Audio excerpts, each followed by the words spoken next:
Today's session, Smart Cities, we have four absolutely superb speakers who will guide us through the different parts of this most important subject. I'm now going to hand you over to Eman from Bosch, who will be driving the session and moderating the discussion group afterwards. So Eman, thank you, and it's over to you. Thank you, Peter. Thank you, everyone, for joining us today at the Smart Cities webinar organized from Automotive EV. I would suggest today, first of all, to introduce the speakers who are with me about what they're doing and their role in the organization and focus area. I will start with presenting myself, and then I'll be joined afterwards with Jamie Hamilton from Deloitte, Chris Pateman-Jones from Connected Kerb, and Iain Macbeth from Enterprise. So I would suggest that I would start introducing myself. My name is Eman Martin. I'm responsible for political affairs and government relations within Bosch. And my focus area today really to point out the electrification role within our remit as a tier one supplier in the market. Jamie. Hi, my name is Jamie Hamilton. I'm director with Monitor Deloitte in the UK, and I look after all the work we do in automotive strategy operations, including helping people to think about what do they need to do to be successful in what is possibly the most challenging and disruptive environment we've ever seen in automotive and mobility over the next 10 years. Chris? Hello, I'm Chris Pateman-Jones. I'm the Connected Kerb CEO. I've worked in infrastructure for a fairly long time, so I was at Bechtel initially when I started my career, then went across to Ernst & Young and left them coming up for 2 years ago now. Joined Connected Kerb as their head of strategy and then moved into the CEO role towards the end of last year. For context, Connected Kerb is a smart cities and EV charging business. I'll give you a bit more of a background on the organisation in a minute. And then last but not least, Iain. Good morning, everybody. I'm Iain Macbeth. I'm the Electric Vehicle Strategy Director for Enterprise across UK, Ireland and Europe. For those of you who don't know Enterprise, we don't sell software. We're the largest car rental company in the world. Indeed. Thank you. I would presentation, so Peter, maybe you help me to see my presentation. First of all, I would like to, when we talk about the smart cities, maybe we can go immediately to the second slide. And I will show you the ideal, if you can go to the second slide. This is actually the ideal scenario of smart cities. When we talk about cities, we have in mind maybe traffic jams, pollutions, topic of air quality, growing population, and also fragmented transport platforms. Here, in that perspective, the vision, what we would like to see is, as you can see here, lower numbers of vehicles in the road, and that means is that you are able in these cities to navigate and also divert traffic depending on the traffic management systems and the information you have in your database, but as well as you will look into more, if you like, alternative modalities of transportation here. So you'll have active walking, e-bike and e-scooters. You will see, of course, EVs as a part of the solutions here. And you will have also a view about drop taxi or automated shuttles as well in that perspective. That is the ideal world, what we would like to achieve. And you could also look into the mobility as a services and the car sharing schemes within this picture. However, this picture was drawn before March 2020. Maybe now we have different trends due to COVID and the pandemic that people will have different reflection on the mobility as such. If we go to the third slide, please. Next slide. You can see here, I just wanted to point out shortly our involvement as a tier one suppliers in the mix of the powertrain technologies. We develop and innovate all powertrain technologies as such, and we do see that electrification is definitely a part of the solution. However, we disagree of disincentivizing technology or another, because we think each technology will play a part in the CO2 emission reduction agenda moving forward. If you go to the next slide, you will see that when we talk about electrification, we don't only focus on the vehicles as such or passenger cars, but we do see that definitely the electrification need to come in also smaller forms like e-scooters or e-bike, but as well as it is already available in the light commercial vehicles as well. If we go to the next slide, please.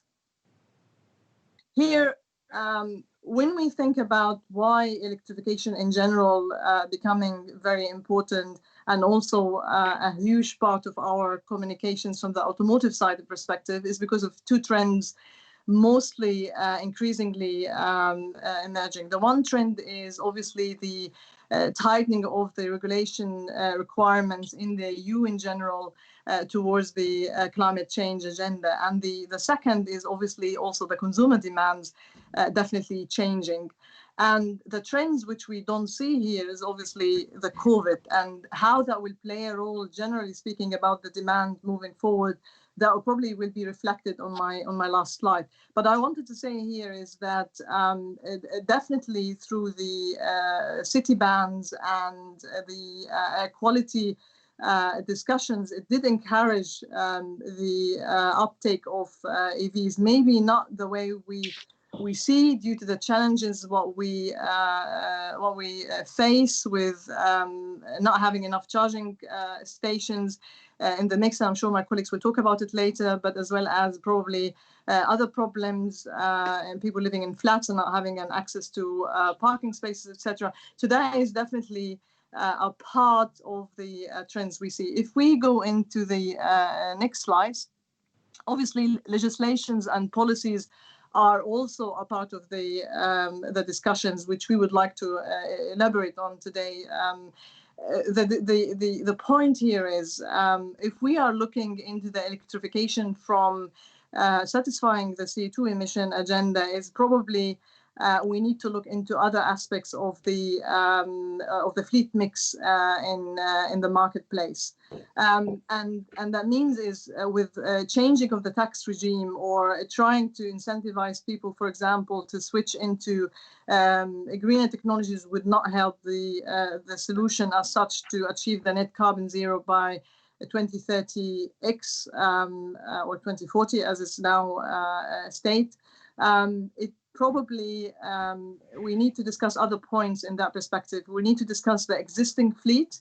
We need to discuss how could we have an integrated mobility system which can actually empower the citizens and also the consumers to have better choices, but also looking into more in the shared environment. Although, as I said, I mentioned the COVID, and that we see a trend that people are not willing to share anymore, and that in the before March 2020 we were talking more about ability to travel and also choices, but now we're talking about the need to travel with all of this emerging working from home, etc. People really limiting their movement and trying also to avoid public transport. And that would be really interesting how that will pan out in the whole discussions later. Next slide, please. Of course, in all of any new technologies emerging, you will see different trends and you will see different players. So, for example, one of the players we didn't see before is Lyft, which is definitely wasn't an a company we knew 5 years ago, and it did definitely change the perceptions of the shared services in the market, or Abbey parking, for example, and other these very innovative startup companies. But we do also see different movements from the big players. So, for example, BP acquired ChargeMaster to have their shares on the charging stations business in the market. Shell is the same. And you will see also a different collaboration. Bosch, for example, is active in the robotaxi technologies, and we're working also with partners in this perspective. So you do see that the whole electrification agenda and tightening the regulatory requirement, it did have an implication on the marketplace. There's another point as well, which is very important to be understood, that the OEMs and as well as the suppliers are under pressure by 2021 to have encouraged the sales of EVs by 2.2 million vehicles to achieve their CO2 fleet targets. And this is not a challenge only for the OEMs and to the suppliers, but also actually for the countries in general, because they have to have, especially in Europe, they have to have gigabytes of factories to be able to satisfy the batteries demands and as well as raw material. Next slide, please. This is really to give you an overview about potential projections of the EV uptake in general. This is not Bosch figures, by the way. This is well-published figures globally, and we use them here just to give you an overview on that. You can see by 2020, still the majority of vehicles is indeed combustion engine. And this is not a surprise. If we look to the people who bought cars maybe last year, and we look to the average vehicle, you can say the average vehicle ownership would be probably around 8 years. And means is even by 2025, you will still have a big portions of the combustion engines existing there. So you will think also with COVID that people will be reluctant to buy new cars, even if we encourage and incentivize them with the scrappage scheme. We do see there will be still a slow in the uptake of EVs. Still, you will see increase, but it's not enough. But in the mix as well, not to undermine, is the hybrid and the hybrid plug-in, which we think it will be a part of the transition solutions. And moving forward by 2030, there will be a big amount of EVs. As obviously the choices will be more, but as well as hopefully the price as well, which is at the moment, it's probably one of the challenges that is still not profitable, but we're hoping that until then will be more competitive. However, more or less what we are saying here is, from Bosch perspective, electrification is a part of the solutions. However, we need to think more holistically about how could we reach the net carbon zero reduction, and that can only happen if we really be more technology neutral and look into all technologies and try to incentivize people to change their behaviors in choosing, if you like, the best use case for them and for their need moving forward. I would like to close here because I know that my colleagues actually have even more stats than me, which we will definitely discuss later. So if I can ask Jamie to take over, that'd be brilliant. Thank you. That was great. Could we go to the next slide then, please? Okay, if you go onto the first slide, please, the next one. Sorry. So just building on the last presentation, I wanted to take a look at this more from the passenger view, and also for the UK. If you look at ground transport in the UK, and you look at the number of passenger trips, the other way to look at this, by the way, is to look at it by passenger miles. But if we focus on the number of passenger trips in the UK, and then we try and break that down by the type of transport used, and then you can try and project what that looks like in 2030. But if we start from 2018 or from today, we can see that the majority of trips, 56% essentially, are car, and that's either petrol or diesel. Some small usage in terms of bikes, no real micromobility, that comes later. Still, a quarter of journeys are about walking. Taxis, shared, represent what I thought was quite a significant number of trips here, about 5%.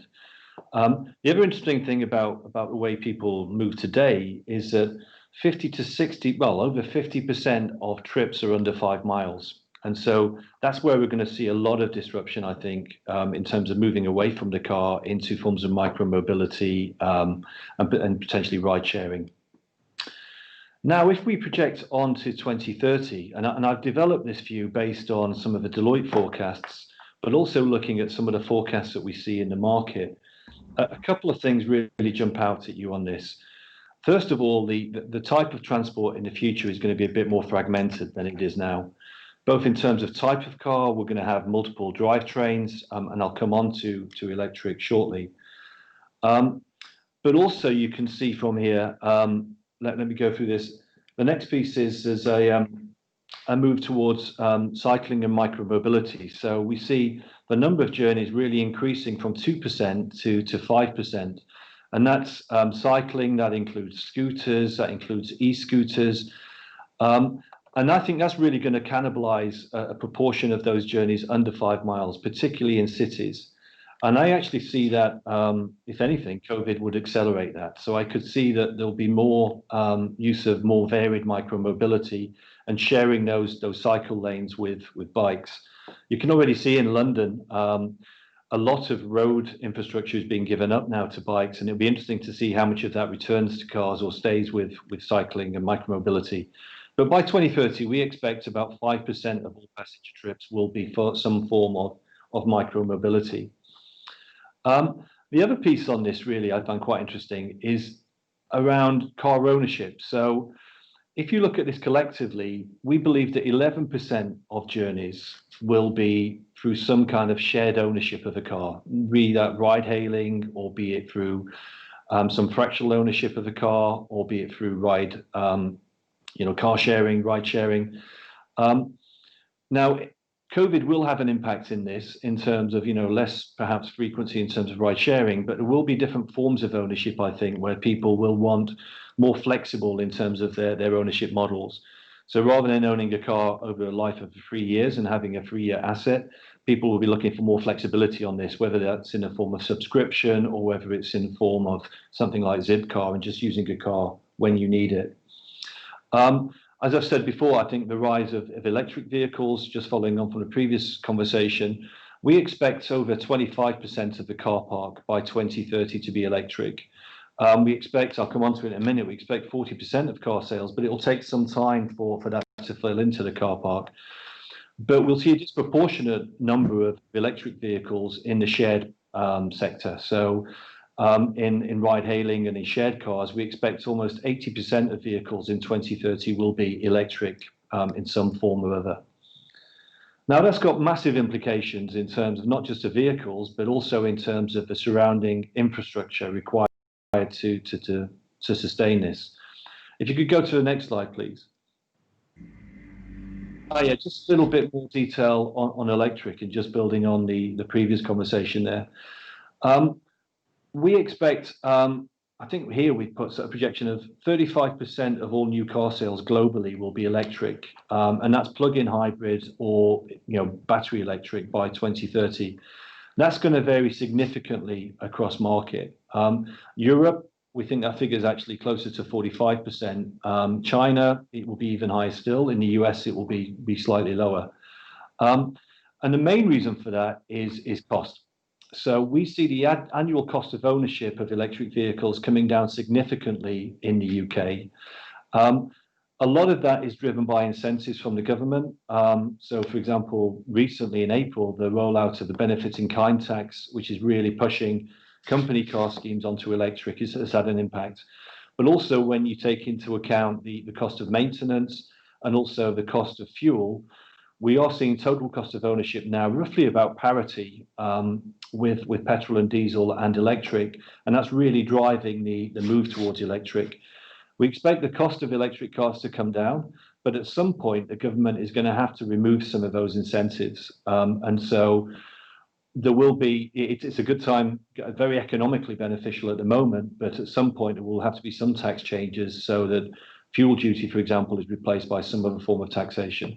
But we see the drive to EVs really accelerating. On the supply side, certainly before COVID, we were expecting 26 new electric vehicles to come into the UK. So we're not really short of supply at the moment or variability. Also, in terms of the increased range, I think we've always had 400 kilometers as kind of the real tip over point, and I think we're getting closer to that. It's still some way to go, but the increased range is going. And also, I think the education to the public is really driving this. how many times do you actually have a full tank of petrol in your car versus kind of the 200 miles that a typical electric car can give you nowadays. But hindering this, and I'm sure we'll come on to this in later presentations, is the biggest hindrance at the moment is a lack of charging infrastructure. We predict that the number of charging points in the UK will have to go up by tenfold over the next 8 to 9 years. And that will be a mix of public, private, work. It will be a mix of fast charging, super fast charging, and home charging. And that will be driven by the demands of the public, but also will be driven by locality towards large substations and the ability to deliver that. So we do see a big move to electric. But moving more on to what that means for a city, if I could move on to the next slide, please. So far I focus really just on vehicles, but a lot is going to have to happen if we're going to see the passenger miles that I put on the first slide. The first one, as I've mentioned, is around infrastructure. If we do see the take-up we expect around electric vehicles, that's going to roughly double the if you power at home, it will roughly double the power consumption you need at home. However, we don't think we think less car charging will be done at home, more will be done in public or in the workplace. And we don't believe that the actual overall burden on total power generation in the UK will be insurmountable. I think it's something like a 25% increase. And the question is not then about what can we generate, it's more about how do we use that power in terms of how do we get it to the right locations, how do we set up a pricing tariff so that we can encourage using it around the clock and we can use it more effectively. So the bigger question for infrastructure for me is not really the power generation, it's more the plumbing and more the electric and more the power, the charging stations themselves.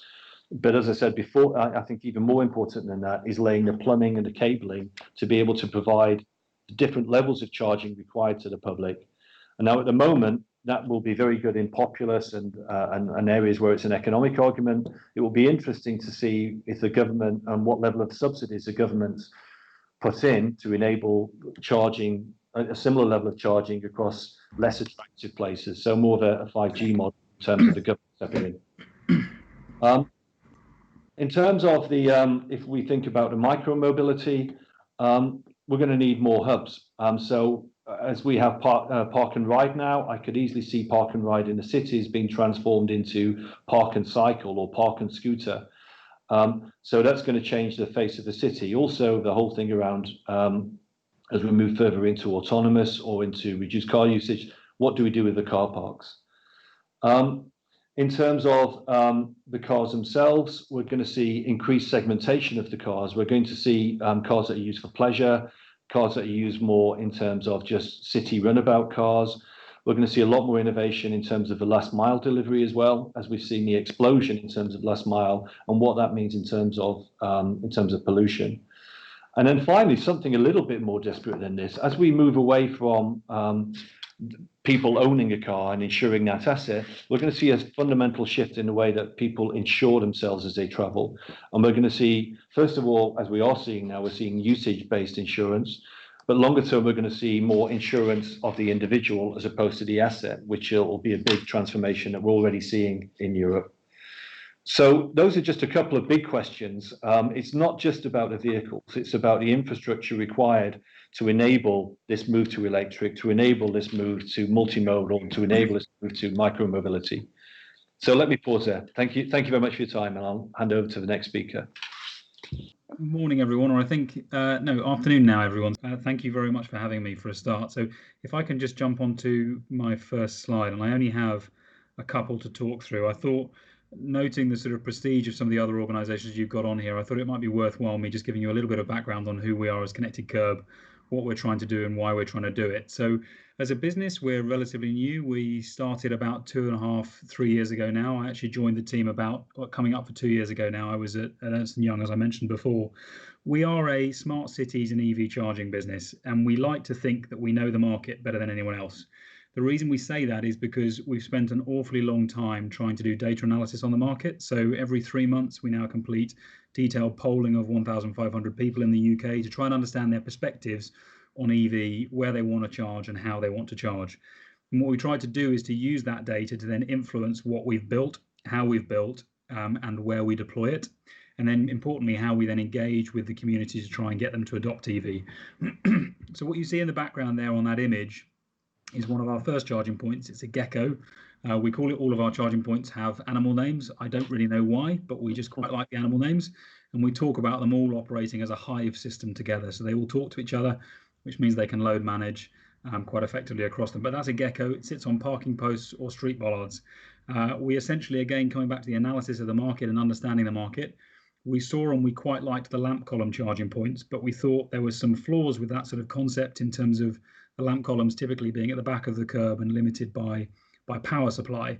And so instead we thought, well, we love the idea of using the infrastructure that's already on the street, but instead let's use a different type of infrastructure. So to give some context to that, the parking posts, we put this on, there's 980,000 parking posts in London alone, almost all of which are at the front of the curb. So we could effectively, using this system, deploy 980,000 charging points across London without adding anything to the street. So that's the concept. It's been recognised by UNESCO recently, so we're part of the 75th year anniversary celebrations of that later this year, something that we're really proud of. And again, to just back up some of the thinking that's involved in this, we've also been recognised by a number of pretty big awards, which again, as an organisation of our size, growing quickly, but still smaller than some of the likes of Shell and BP, we're very proud of. So a couple of highlights would be the Mayor of London Civic Innovation Award, which was the catalyst for us deploying last year. And then most recently, we won a Global SEAL Sustainability and Environmental Award, which is, we believe, the world's biggest environmental sustainability award, where they select the 50 greenest organisations and initiatives around the world. And we were fortunate enough to be one of those. In honesty, I thought we'd been hacked when we got told, simply because we were in a list that included the likes of Disney, Unilever, and BMW. So again, as a fast growth UK business, that was a nice crowd to be part of. If I can jump on to the next slide, just to show you a little bit about what we do and how we do it. So first of all, the port you see in the quotation marks, I think is pretty relevant for what we're trying to talk about today. That's our mission statement. So essentially, we are a smart cities business. This is beyond just EV charging. It's all about the communities and trying to bring them together. And the most important part there, I think, was touched on by the previous speaker, around the most important part for us is those final 5 words. So this is green mobility for everyone in society. I think the important point that everyone is beginning to recognise is that at the moment, EV is not for everyone in society. The charging infrastructure that's been deployed to date does not serve everyone in society. And despite the fact that actually, as Jamie sort of said, EVs are becoming much, much more economical. And certainly you don't even have to buy an EV today. You can lease them extremely cheaply over a longer period, but also lease through the likes of EVZ and Elmo Car on very short periods, which gives you huge flexibility. So the argument there is already for you to be adopting EV, but the reality is that everyone isn't. And that is, as Jamie said, because of the supply of infrastructure to charge. I think it's quite important at that point to mention that I also agree with Jamie around people won't necessarily all be home charging. I think one of the reasons we agree with that is because we estimate that it's 62% of the UK population simply can't home charge. So the statistics on that is 34% don't have a driveway to put a charging point on their driveway, and a further 28% have a dedicated parking space or somewhere they can park their car, but that is away from a domestic power supply. So even if they wanted to home charge, they can't.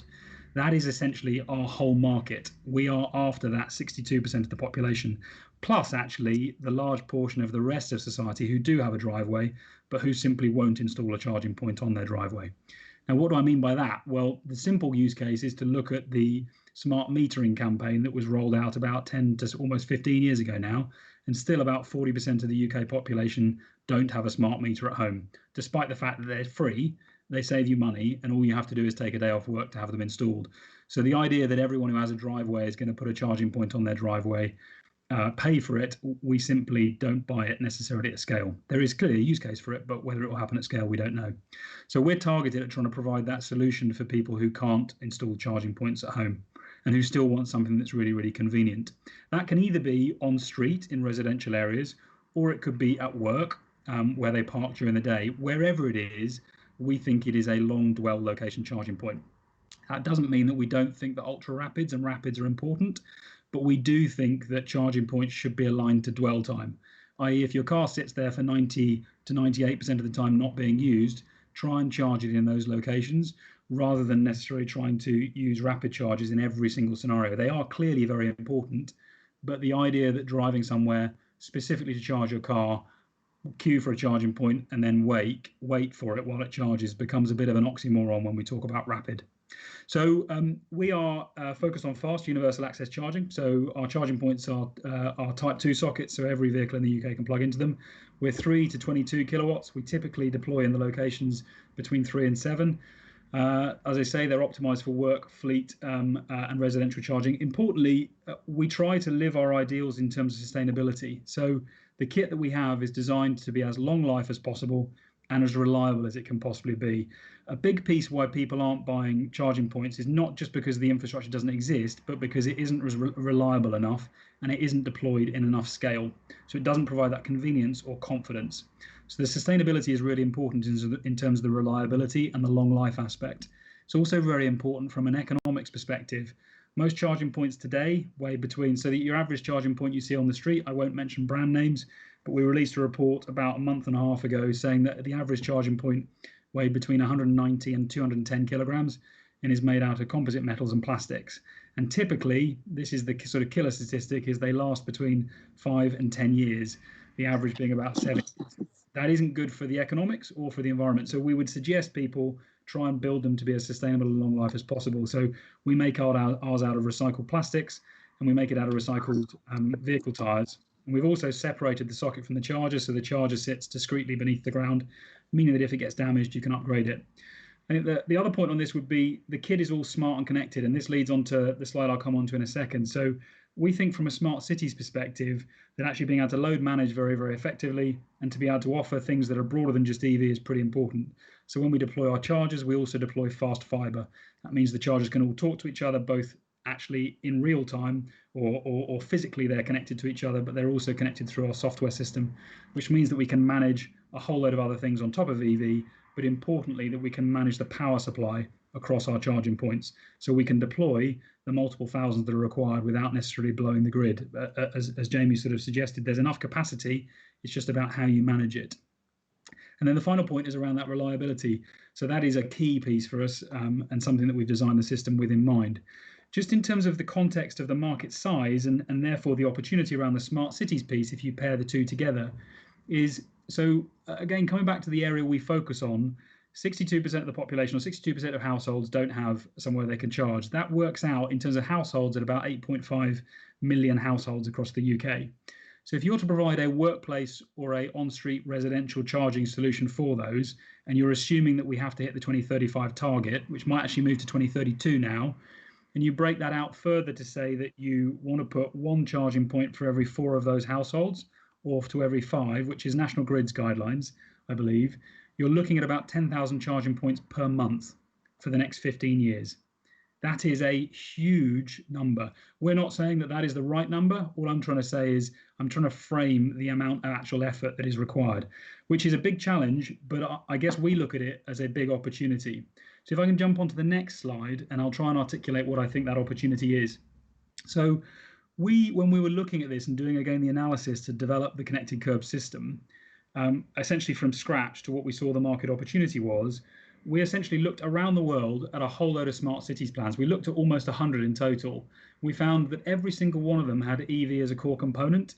And then we looked at it, almost flipped it on its head and said, well, okay, how many of the EV deployment plans in those same cities have smart cities as a core component? We didn't find any. That struck us as being pretty bonkers and missing a huge opportunity. And most of us in our organization come from infrastructure backgrounds. So we understand that delivering this stuff is really difficult. It costs a lot of money. It causes a huge amount of disruption. And so our angle was, well, and I think you probably all remember that there was a Carlsberg advert of a few years ago, and they said if Carlsberg were to do roadworks, they'd probably be the most efficient roadworks in the world. And they had all those various different adverts. The connected Kerb model is exactly the same. We try and deliver as much value from any dig that we do as possible. It's all about, essentially, if you're deploying infrastructure today, if you deploy something that purely serves EV, you only deliver to about 3% of the population. So what we thought was, well, if we're deploying this in workplace car parks and on residential streets outside people's homes, people who may have just bought an ICE vehicle rather than an EV, you have to deliver something that has a broader value proposition than just EV, so that you can deliver value to a broader cross-section of society than just EV drivers. So that means when we deploy with the fast fiber, we can deploy super fast Wi-Fi, we can support 5G connectivity, and as standard, we deploy a whole load of IoT sensors alongside it. So traffic management and environmental sensors. And that obviously offers a huge amount of opportunities in terms of the data and things that we can do around that.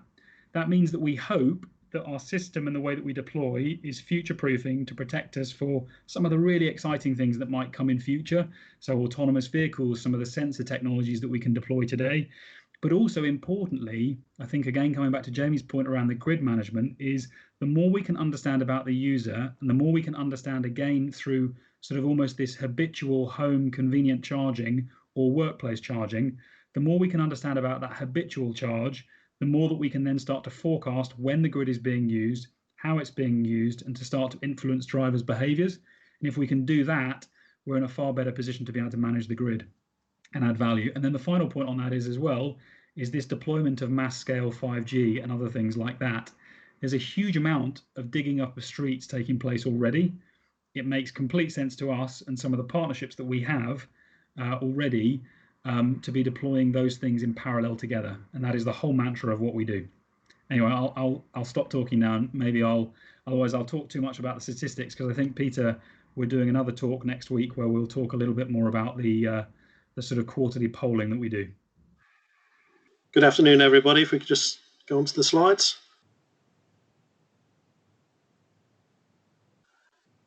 Great. So thanks very much. I thought it'd be just useful to give a bit of an overview about who Enterprise Holding are. Many of you will probably have come across Enterprise Rent-A-Car. We also have a couple of other brands which are more global, which is National and Alamo. We have around about 2 million vehicles globally, around about 125,000 vehicles in the UK. And quite a large revenue, 26 billion last year. I suspect it's probably not going to be quite that much 2020. But family-owned business, and still, our new chief executive was appointed beginning of this year, and is actually the granddaughter of our founding chief exec. So, yeah, large global presence. In the UK, we've been going just over 25 years now. And we're also operational right across Europe. Corporate markets are France, Germany, and Spain, and we have franchise operations around the rest of Europe, and probably around about 200,000 vehicles corporately owned in Europe as it stands at the moment. So we've just gone to the next slide, please. So you might be wondering why a car rental company is talking about smart cities, but we do go much further than just a sort of typical branch operation that many of you will be familiar with. We're heavily invested in mobility operations. Customer experience is absolutely key for retaining our customer base. We deal particularly in the US on a large number of fleet management logistics types of operations. And we've also been involved in autonomous vehicle trials over in the States as well. And then we also have a bunch of travel technology apps and things really for helping business travel, commute programs around the world. Go on to the next slide, please. So here in the UK, we actually set up a partnership with Bosch a couple of years ago called the Mobility Partnership, really to sort of focus on mobility in cities and to some extent rural locations, but the focus is largely on urban environments at the moment. Surprisingly, for many people, we're working closely with bus operators and train operators, and Stagecoach are a major partner, right through to cycling and walking and things like that. And we work quite closely with Brompton and Nextbike, and we have a mobility as a service type offer in there as well. So it's perhaps something that people are not aware that Enterprise are involved with, but it's an increasingly large part of our focus going forward. Next slide, please.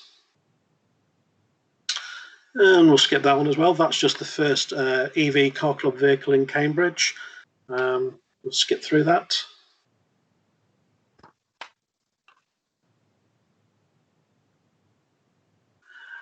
So, yeah, car club. I think it's probably worth just touching on this because I don't think the previous speakers haven't really talked about the future of the car in the cities much, perhaps. Enterprise actually operates a back-to-base model. So that means that our vehicles are generally located on street in a dedicated bay, often in partnership with a local authority. Works very well for an EV because it means there's generally a dedicated charging point available for those EVs, and particularly for charging up overnight. It also helps that we can have TROs in those bays and so on, so it protects them from icing, from conventional vehicles and things like that.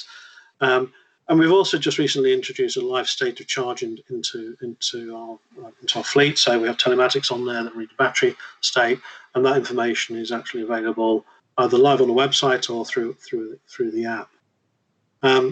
That's actually my company car on the left-hand side there, which has been repurposed from a car club vehicle at the moment. And we'll come on to a little bit more about charging in a minute, but if we just have the next slide, please.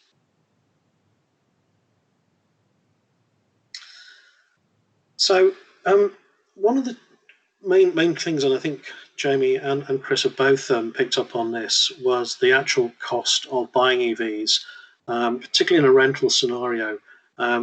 Typically, Enterprise, we actually buy our vehicles outright, and they stay on fleet between 6 and 12 months before we actually move them on into the retail environment. And the actual initial purchase price is actually still significantly higher than an ICE vehicle. Plus, of course, we don't really see the benefits on reduced maintenance or fuel.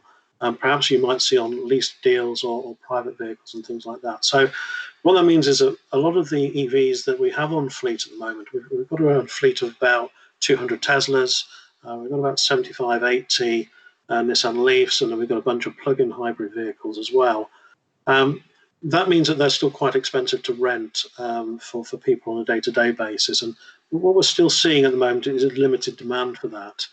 That limited demand is possibly coming across with a huge amount of customer education still to come. What we find is when people walk into our branches, they're actually quite wary of going into an automatic car if they're familiar with a manual gearbox. So actually, the step to going into an EV is also a big challenge for them. And so a lot of education to come on that. What we're hoping and what we're expecting, beginning to see, is with all those company cars that have been registered from the 1st of April, some of those people will become more familiar with an EV, and that challenge of jumping, that change will diminish over time. We are finding that range anxiety is now being replaced by charging anxiety. So many of the vehicles, as previous speakers have said, got 200-mile range now. So that's doable for most people's journeys and things like that. But the key thing is the charging infrastructure. It's whether or not that charging infrastructure is going to be available when you arrive at it. And often that's not possible to understand that or see that. And particularly the reliability of the network. That is particularly important if you're using them for business purposes and things like that. I use my EV around the M25 on a regular basis. Just around before lockdown came, we were beginning to see an influx of Tesla Model 3s, and whereas the charging infrastructure was probably okay for early adopters, we were beginning to see queuing even back in February, March time at some of those charge points. So that sort of availability, the reliability of the network is a key point. For a car club operator, that reliability of the infrastructure is really key, because often the customer will say that the vehicle is not available because it's not going to charge in, it's not limited charging it. It's not down to the vehicle, it's not down to the car club operator, it's because the actual infrastructure has failed in some way, and the maintenance hasn't, maybe no maintenance agreements in place, all those kind of things there. And that's something we're talking with local authorities about, increasingly about making sure that the infrastructure is fit for purpose. Fragmented nature of the charging network, we've talked about roaming a little bit previously. I think I've got 15 or 16 different accounts on my smartphone, a number of RFID cards, a number of direct debits, umpteen different passwords, just to sort of find my way around the UK. And that's not including when I go to Europe as well. So what we're looking forward to, we have no doubt that the infrastructure will improve over time. There's a huge amount of focus on that. But we're also very interested in the evolution, and particularly sort of ISO 15118 when that comes, ability to plug and charge, which may well get rid of the need for so many apps and RFID cards. I think Jamie mentioned it previously. local power distribution network is a big challenge for somebody like Enterprise. We've got about 475 branches around the UK. We are going to have to put some charging infrastructure into those branches. And because of the way that our vehicles are used, we typically run at a utilisation rate of 85, 90%, which means very few vehicles are actually located at the branch at any one time. So we don't have the luxury of charging many vehicles overnight, and customers will bring them back any time during the day. And that kind of points that we'll probably need access either to rapid chargers installed at our own branches, or to use the sort of wider public network and things like people like GridServe and other organisations are putting in. But the cost of putting upgrades into your local branch can be really significant, and that's a really significant cost to think about. So cover next slide, please. Probably skip over this, but I think most people are aware there have been record sales of EVs towards the end of last year, beginning of this year. Obviously, the car market has suffered significantly over the last few months, and there were some reasons why there was a large number of registrations at the beginning of the year, but typically we are seeing sort of a record number of vehicles coming to market now. And our view going forward is that it's not really an issue with the vehicle supply, it is more about the infrastructure. Next slide, please.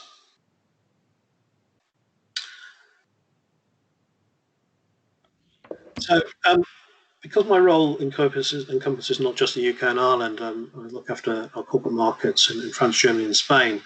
We've been keeping quite a close eye on some of the stimulus packages that have been coming out of Brussels, and particularly Germany and France and Spain recently.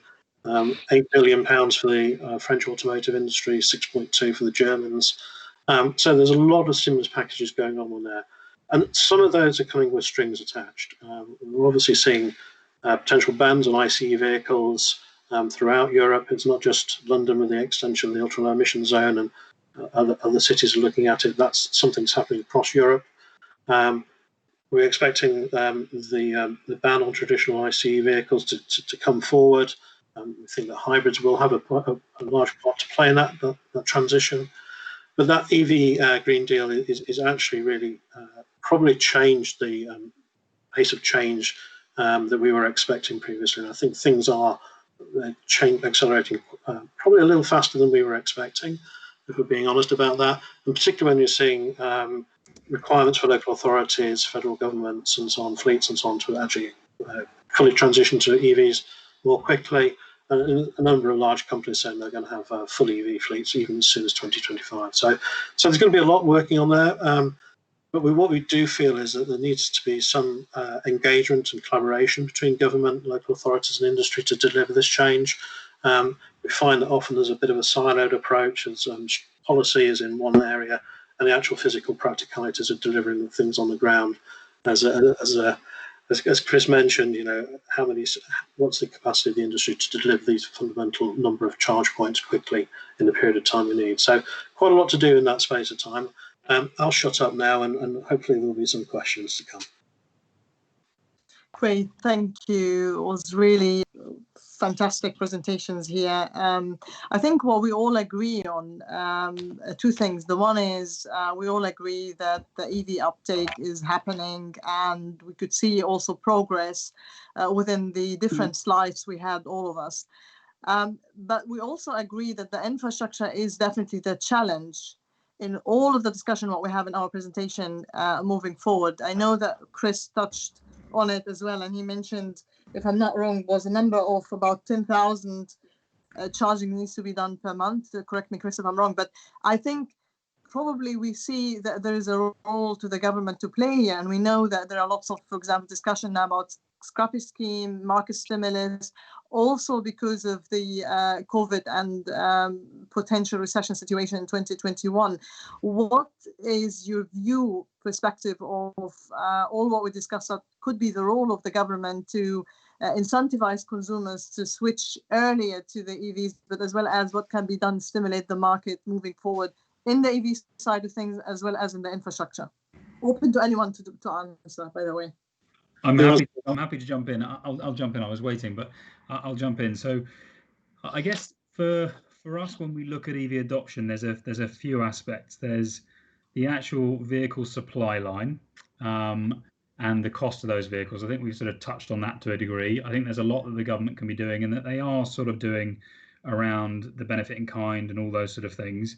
I think some of that is underway, and I think actually fleet adoption is going to be critical to this. So encouraging businesses to switch is going to be far easier to drive than it is necessarily for the individual to switch. So I think tackling those large fleet schemes is key. And there's some work that they seem to be doing with particularly some of the UK automotive businesses to try and drive that.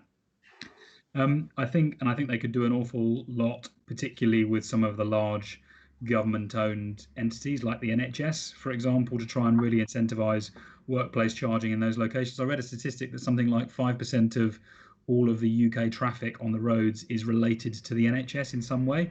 So people traveling to the hospital or other things. So I know this is one of those sort of spurious statistics, but I was quite startled when I read it. Certainly the workforce size would suggest that it is significant, whatever it is. But I think, so the fleet piece is one. I think the infrastructure one we've talked about quite extensively. I think the reliability of that is key to giving people confidence. And I think recognizing that this is not a VHS Betamax issue, so it gets characterized as it's either rapid and ultra rapid or slow, fast. It is both. It is all.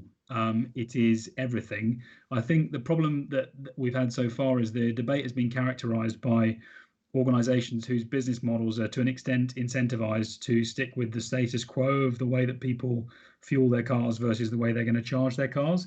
And actually, I think we need to be a little bit more data driven in thinking about how people charge and how they want to charge. So, I mean, we spend a lot of our time looking at what the difference is between today's early adopters and what the mainstream buyer might look like. We released a report 2 months ago, which was entirely data led, based on those surveys, which looked at what that difference is between the early adopters. So early adopters, as you all know, characterized by ideological purchases rather than necessarily logical. And yet the startling statistic that came out for us was that 67% of the people who currently own an EV today, those early adopters, the ideological people, would not have bought an EV if they couldn't charge at home. So for me, that is just a statistic which should be ringing alarm bells for everyone looking at charging infrastructure, to tell you that people don't rely or can't rely on it. And then I've written down this other statistic, and then 61% of those people who have an EV today only use rapid charging points when they're driving somewhere further than they have within their actual range of their car. So they're not using it for their habitual sort of topping up charging. They're only using it when they're driving sort of 200 miles upwards. So bearing in mind, I think it was Jamie or Iain talked about the average journey in the UK, it is less than 10 miles, and the average time that someone is driving per day is less than 30 miles. It suggests to you that business case is going to be challenged. And so actually, when we look at what the government could do, we think a lot more government money should be going into the ultra rapids, because I think the long-term business model around those might be challenged. I think they are, however, critical. I really do think that those are a critically important infrastructure. So maybe more government money needs to go in to support that, because I think making that business case work relative to the slower charging is a bit more challenging. And then the final point I'd say is the other part the government can do is a lot more around the education. So we, on our deployments, do an awful lot to try and engage the community. There's a massive knowledge gap between those within the community who sort of understand and quite often think this is blindingly obvious. But I think we get caught up in the fact that we live it and breathe it every single day. And actually, it is a big decision for most people to make. And we make it a lot more difficult than we could. And I think that's where the likes of BP have done a great job with some of their advertising campaigns to sort of suggest that actually EV is here, and EDF done the same thing. But an awful lot more needs to be done to actually help educate people and really spell out very clearly both the environmental benefits, the social benefits, and the economic benefits to all of us for making this switch. Could I come in for a second? Sorry, I'll go. Iain. It's just that we've had a flurry of questions on that. So after you, if you don't mind, I'll step in and ask a couple of them that's come through. I'll just keep it short then. So I'd agree with all of that. In terms of it, I think getting people used to driving electric, it's a different experience. I actually think it's better, but getting them accustomed to that and getting them used to not needing 500 miles in the tank every single morning, and just getting aware of that, I think, is something. I think other people that can really help on this is, I mean, everybody's got a social agenda. So a lot of companies we're working with are trying to encourage their workforce to move to electric cars as part of their desire to cut their carbon footprint. And they can do that by benefit in kind, by providing car schemes, by providing charging at their locations. And I think we're going to see more of that. I think we'll see more company incentives on that as well. I think from the car companies themselves, you mentioned about supply. Supply is still a big issue. I don't know how it's been affected with COVID, but you've got all of these models, but there's still quite a lead time on getting some of them. And then the other piece on the fleet is residual values. We're only now getting residual values as electric cars have been returned after their 3 years. So once there's more certainty on residual values, I think we'll see more flexible ownership. Kind of second usage of the car, which I think will be really interesting. And then one other thing which has been around some time, but we're seeing is remove the hurdles to buy an electric car. So let people be able to swap out of an electric car for 2 weeks of a year so they can use, say, a diesel for holiday for 2 weeks or something. Giving some kind of more flexible ownership, I think, is something that could really help with this as well. Yeah, and I think that we've got that flexible ownership model, just in terms of car club and vehicle rental, and be able to access vehicles like that. Yeah. I think one of the other key issues, and the used car market in the sub £5,000 category, though, which is pretty buoyant, with people trying to avoid public transit and things like that. But the reality is that EVs to date have been pretty much in a premium sector. And it will only be over the next year or two that perhaps more affordable vehicles come to market. And some of the, within the next couple of years, some of those vehicles that are currently on lease deals come onto the second market and become to be more mainstream. Not everybody can go out and buy £40,000 vehicles just like that. So I think that's affordability is quite key. I think, Peter, you've got some questions though, so.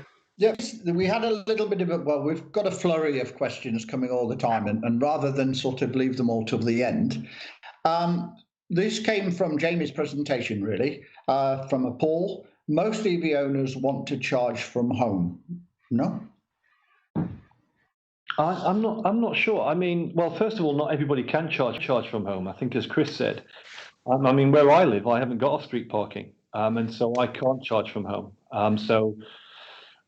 Yeah, I mean, I'd like the ability to be able to charge from home. Whether I'd use it all the time or not, I don't know. But I just don't think we've got the luxury of allowing everyone to be able to charge from home, to be honest. Keith Buddenham-Senek said, if I have off-street parking, then why would I public charge? And another comment was Martin-V to G, vehicle to grid at home, and Rapids for long trips. Well, as Keith knows, I don't have charging at home, so I rely on a public charging point 5 minutes down the road. I'm fine at the moment, but there is just one charge point, and it's as soon as somebody else in this district gets one, that public charge point is going to be it's going to be full. So the other interesting thing is a lot of vehicles are actually optimized for home charging. So the onboard inverters and so on, typically maybe 6.6 kilowatts for an AC overnight charge. That's going to be quite interesting going forward, and particularly if there's a bunch of people on the same street all try and charge at the same time, whether or not there will be enough capacity on your local domestic grid supply to actually look after those vehicles without some really good smart charging. Probably Chris knows more about that than I do. Yeah, smart charging is fundamental to the numbers of charging points that we're looking to deploy. You have to be able to have, as I say, we call it a hive, where they all talk to each other, and we're able to dynamically load manage across the charging network to either up-rate the power supply or down-rate it, depending on what we have available. I guess to come to just to touch on very briefly on where people want to charge, the data that we've reported on, that we'll keep updating quarterly, does suggest that people are interested in charging in the most convenient way, not necessarily the fastest way. So that means that they appear to be looking for a habitual sort of top-up type of charging. I think Jamie's right. That doesn't necessarily have to be at home. So if you've got a driveway, clearly it makes most sense for you to be able to put a charging point in at home. Whether that will happen at mass scale, sort of for the 38% of the population who does have a driveway, who could put one in, there's a big question on that, because just the effort of actually going and putting a charge point on your drive. So they may still be reliant on, some of those people may still be reliant on public charging infrastructure. Whatever it is, it has to be convenient and reliable, whatever it is. And I guess we would just argue, and I argue this from personal experience. I live in southwest London and I have to rely on public charging points that I have to drive to. It is not convenient or reliable in any way. And if I weren't doing the job I had, and this is a bold statement, I would not have an EV today in my current situation. And that is pretty stark when you consider that I'm the CEO of a charging business. But it is just simply not as convenient for me today, not having a driveway, as it would be for me to have a combustion engine vehicle.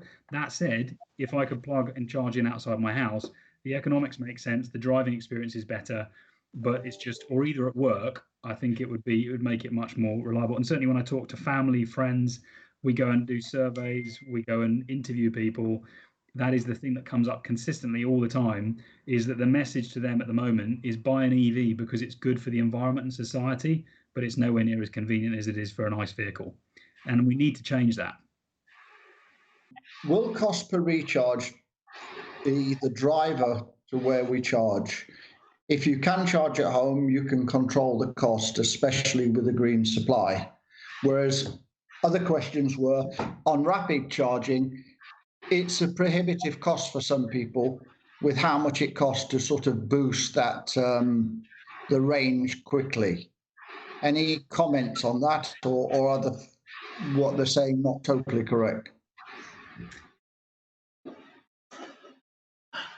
I guess, sorry, you go for it, Iain. I was just going to say that Jamie mentioned about changes to fuel duty going forward. So it's going to be a movable feast, because as tax revenues from fossil fuels decline, there will have to be a resetting of fuel, electricity for mobility. But yeah, there is a huge difference between it. I mean, I think typically it's about 14p a kilowatt for domestics, roughly. You can go to an Ionity charger, and if you're on the wrong tariff, it can be nearly 70p a kilowatt. And then that's no different from paying a premium at a motorway service station for petrol anyway. But it is a big area, and I think transparency is a key thing here. You very rarely know what you're going to be paying at a public charger until you actually plug in or dial up the app or whatever you're doing. And I think there needs to be a little bit more transparency about that going forward. Thank you. Oh, you, Eman. All right. How many minutes we have still? Peter, just conscious of the time. Technically, we're slightly over, but should we go for 10? If the that speakers... will have been then an hour and a quarter. So it's up to you in terms of speaker timing. Does an extra 10? I have 10 minutes and then I have to be on another call, but yes, yeah. I can do it. Well, to be fair on that, should we do another 5 minutes then? Yeah. I think then any other questions that we get in, we can always send across to you afterwards. Oh, thank you. Of course. I think another question which has really come to my mind, because I think we covered the infrastructure questions very well, is the micro-mobility. And I think Jamie elaborated that in the beginning about people will divert to cycling, biking, and all of it. I'm just wondering, there's two actually questions. There's one question to Jamie is how that could impact on, for example, the automotive market in as such, if you think that there will be a diversion of people's choices more to active transportation, alternative transport. And the other question is actually to Iain in that perspective is, what is the impact until now on companies like Enterprise? You have a huge fleet, and obviously you still have combustion engine in the obviously you need to change in the time, but you have still reluctant customers probably to have the choice of taking the Teslas or whatever cars. Any strategy there? So maybe Jamie and then Iain.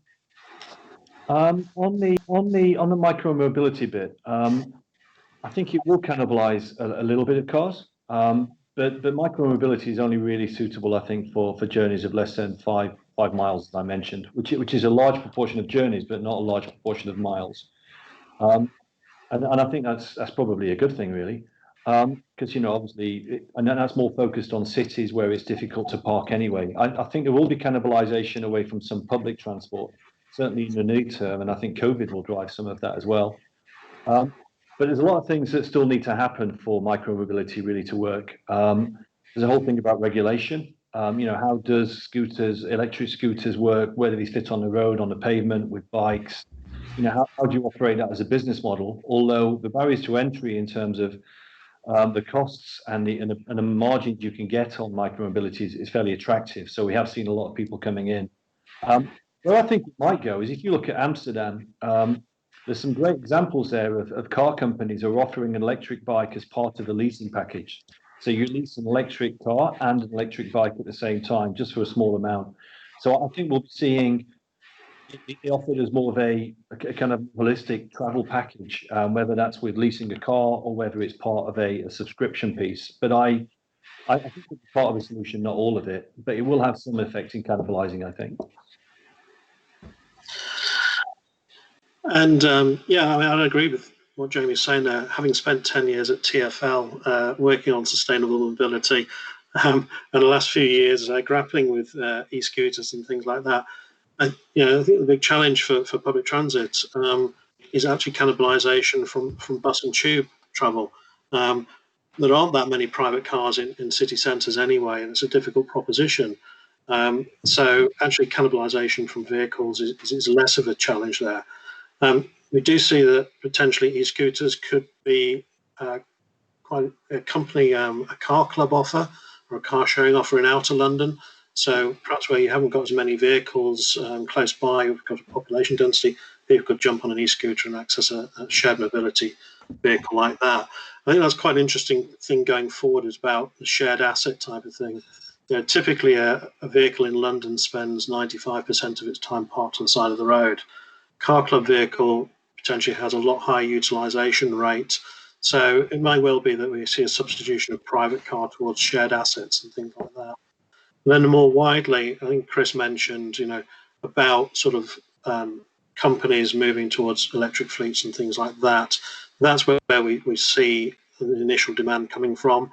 A large proportion of our business is accident repair replacement vehicles.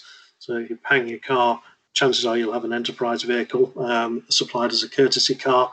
And of course, more EVs will get damaged. People will jump into those EVs, and this will then sort of trickle down onto the second-hand market. So yeah, a couple of different ways of looking at things. Right. Eman, can I just jump in very briefly on that with a bit of information, but and a bit of a plug. So I've sort of mentioned the flexibility of what we do. Essentially, when you strip it back to make it as simple as possible, essentially we put power and data at curbside. That is the sort of mantra of what we try and do. That means that from our below ground infrastructure, we can charge pretty much anything as long as it doesn't go over the power supply that we have available to us. So that means we're able to deploy micromobility charging stations as well. So we are very hopeful and excited about e-mobility coming along. We sort of see it as being complementary, but I think both of the other speakers, what they said is completely right. To put it into context, we have a project we're working on at the moment of about 2,500 homes. And when we went to speak to them, we were really excited about, wow, that's going to be loads of charging points. It's an inner city development. So for those homes, for the 2,600 or so homes, there's 40 car parking spaces. 10 of those are for shared vehicles, and the rest are largely for disabled drivers. But they've got over 2,000 bike racks. So it tells you there around what the local government is expecting from developers, and therefore the micromobility piece is possibly going to drive some of that. What we're trying to do is make sure that whatever infrastructure we put in is flexible enough to be able to support whatever that transport solution is. So I totally agree. We're running out of time. It was really inspiring discussions, and you were fantastic speakers. Thank you ever so much, and also thank you, Peter, for having us. Hopefully you will have a successful automotive EV conference, and maybe we will see you soon. Thank you from our end. Peter, back to you. Thank you everyone, and thanks for everyone who watched. Really superb session. and one that I believe we could have gone on for a long time. I've got a raft of questions I wanted to bring up, but they can't be there. So as some of you are also desperate for another phone call, which you've got to make, thanks again. I thought it was a truly fabulous session, and I really feel delighted that you joined us and took part in this. So keep safe, take care, and we'll all see each other soon, I hope. Bye. Bye. Bye-bye. Bye.